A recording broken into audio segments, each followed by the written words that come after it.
Svi stalno kažu da na YouTube bukvalno po ceo dan samo sedimo i igramo igrice i gubimo vreme i radimo sve te beskorisne youtuberske stvari.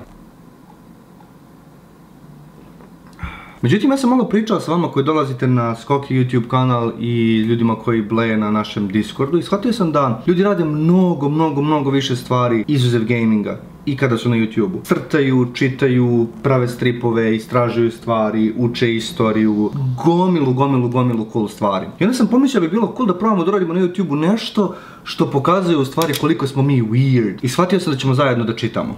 I to bukvalno u praksi znači da ćemo u nedelju imati prvi čitalački stream. Znam koliko lame zvuči, ali bear with me. Sada u nedelju od 6 sati imat ćemo stream na kojem ćemo zajedno čitati i pošto znam da mnogi od vas su pomislili da to znači da ćemo čitati tako što ću ja da uđem na stream, otvorim knjigu i krenem da čitam naglas, to uopšte nije ono što će se desiti. Ono što jeste plan je da svako od vas odabere jednu knjigu. Ja sam odabrao SPQR od Mary Beard, što je zapravo zanimljiva knjiga o istoriji Rima. Tako ćete isto vi odabrati neku svoju knjigu i doći ćete na taj stream u 6 i mi ćemo bukvalno zajedno da sednemo i bukvalno ćemo zajedno da čitamo svako ispred svog kompjutera. Znači to će izgledati bukvalno ovako.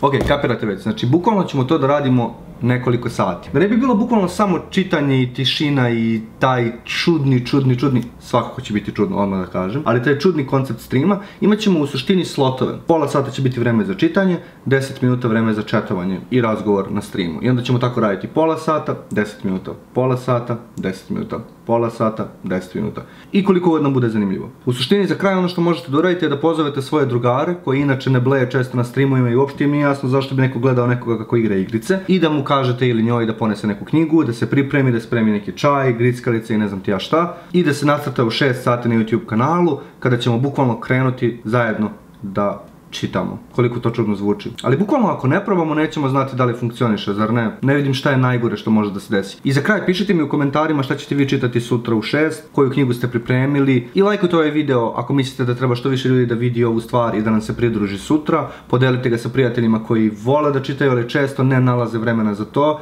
ili možda s nekim drugim prijateljima koji će samo da dođe i da ishejtuju ceo koncept. To je sasvim u redu. To bi bilo to. Vidimo se sutra.